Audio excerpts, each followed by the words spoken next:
In my last video, I showed off my homemade teleprompter, and I think it turned out pretty well. But now I've had some time to finish it to a state I'm happy with it. And I finally spent some money on it.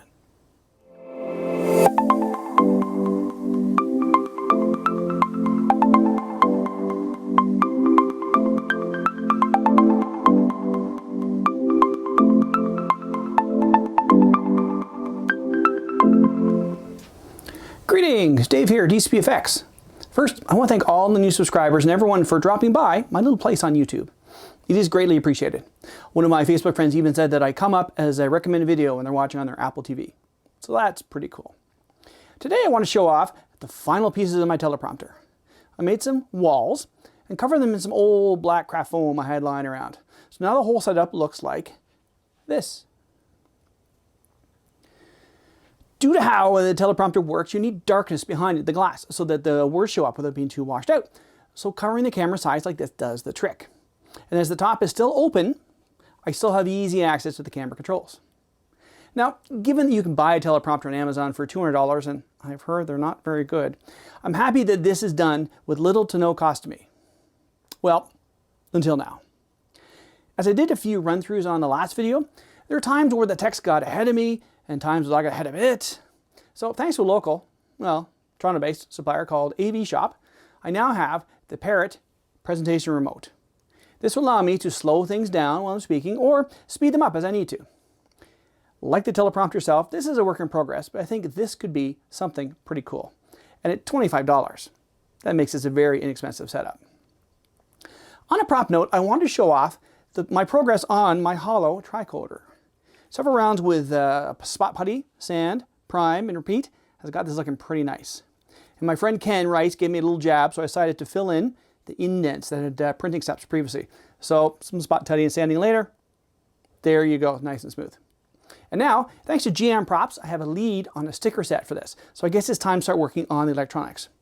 For those that don't know, Jerry Ross, or GM Props, has been one of the go-to guys in tricoder electronics. Funny story. I bought a data CD off of eBay years ago that had plans to make your own tricorder or even modify the Playmates version by adding lights to it, and even had plans for pads. I'd read through this many, many times, all the PDFs. So imagine my surprise when I met Jerry at the Toronto Park Party, oh, so many years ago. Funny little coincidence. You know, I miss those get-togethers. I know it was only this year we missed so far, but it still sucks. Anyway, back on topic. I figure I should determine the lights and their placement, and then start in the finished coat of paint.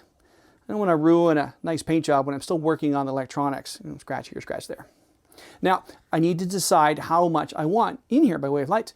Once I know that, I'll be able to figure out how many controllers I need. Sounds daunting, but this is the sort of stuff I like to do, so I don't really see it as a problem. More like a puzzle to figure out. And of course, I will make sure that when it shuts down, when closed, I'm well aware of how to use a reed switch, but that's for another video.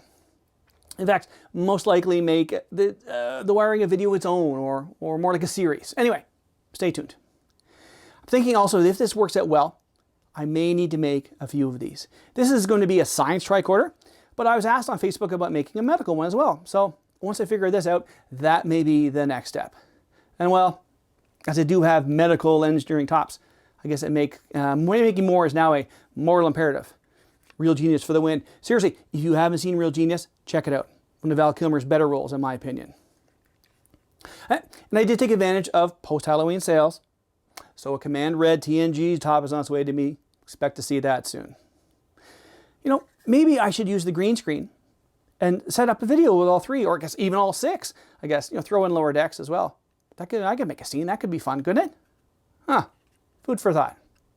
Well, that's it for today. Thanks for stopping by. It is appreciated, and we'll see you all next time.